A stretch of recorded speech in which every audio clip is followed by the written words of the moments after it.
રમેશભાઈ પર આવીએ. રમેશ શાહ જે મોટા ગઝલકાર છે, જેમણે રેમથમાં આદિલ સાહેબ સાથે કામ કર્યું હતું, ચીનુ મોદી, મનોહર મોદી બધા સાથે. તો રમેશભાઈ પધારો. Thank you.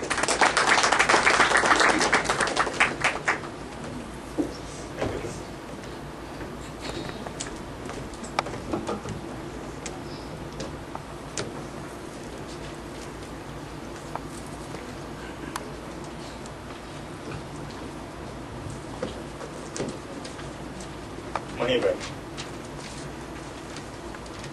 અને હરીશભાઈ તથા મિત્રો, જીવન એટલું બધું વિષમ છે, સમય પકડી શકાતો નથી અને જે કંઈ જતું રહ્યું જીવન એને પાછું લાવી શકાતું નથી. એવી કોઈ એ વિષયક એવી એબ્સર્ડિટીની વાત ખાસ મણિભાઈ આવે છે એટલે તો ખાસ, પછી ચેતનભાઈ વિષયની પણ એક પાછી ગઝલ આવશે.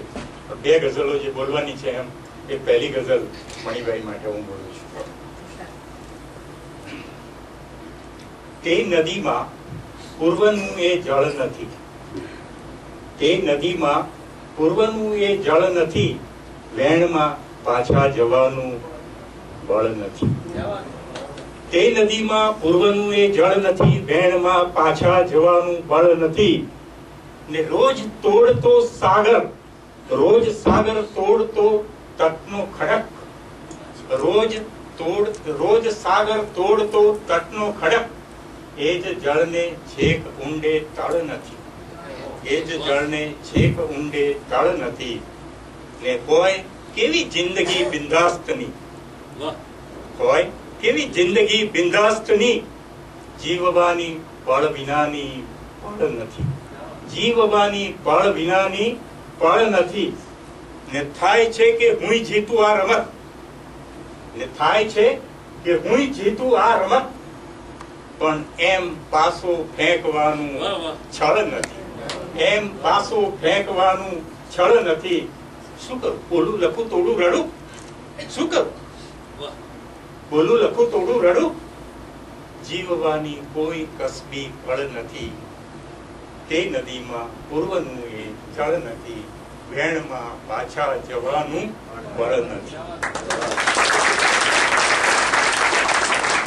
પણ ચેતનભાઈ જેવા મિત્રો પણ છે, અમારા જેવા છે, મણિભાઈ ને અમે લોકોએ તો ઘણી વાર સાથે કામ પણ કરેલું છે.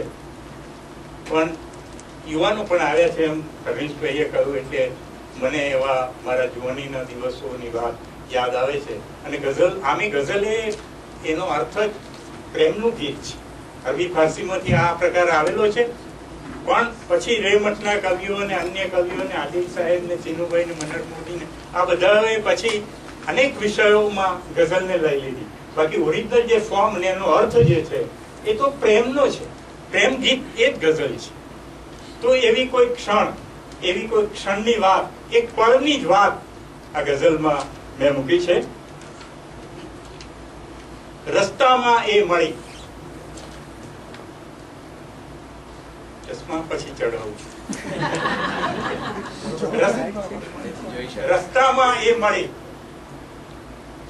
આદિલ સાહેબ ને મળી હશે તો એમને કહ્યું કે તારી વેણીમાં ગૂંથવાતા તારલા, પણ તું સવારે આવે તો હું શું કરું? અને મનોહર મોદી ને પણ કોઈક મળી હતી એટલે મનોહર મોદી કે છે, દિલ તમોને આપતા આપી દીધું, પામતા પાછું અમે માપી લીધું, પામતા પાછું અમે માપી લીધું, માત્ર એક ક્ષણ તમે રાખ્યું તું, ચો તરફથી કેટલું કાપી લીધું. એટલે મનોહર મોદી ને પણ ઘણા અમારા મિત્રોને આવા અનુભવો થયા છે. પછી મને અનુભવ થયો કે નહીં એ મને ખબર નથી, પણ ગઝલમાં તો મારે લાવવો પડ્યો એવો અનુભવ. રસ્તામાં એ મળી ને અવસર થઈ ગયો, એક જ પળની વાત, અવસરની વાત છે. રસ્તામાં એ મળી ને અવસર થઈ ગયો, નજર એવી ઢળી કે ઝરમર થઈ ગયો, નજર એવી ઢળી કે ઝરમર થઈ ગયો.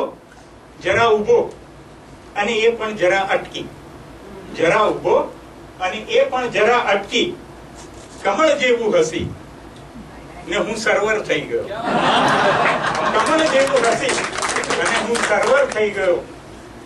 ચરણ ભાજે કમળ શ્યામ, સૂર્ય બળબળતો દાજે કમળશા સૂર્ય બળબળતો, વિસામો અર્પવાતો, તરુવર થઈ ગયો. ફિલ્ડિંગ ભરવી પડી. તરુવર થઈ ગયો, વિસામો અર્પવાતો, તરુવર થઈ ગયો. અને પછી હજુ તો આગળ એક જ હજુ ક્ષણક થઈ છે.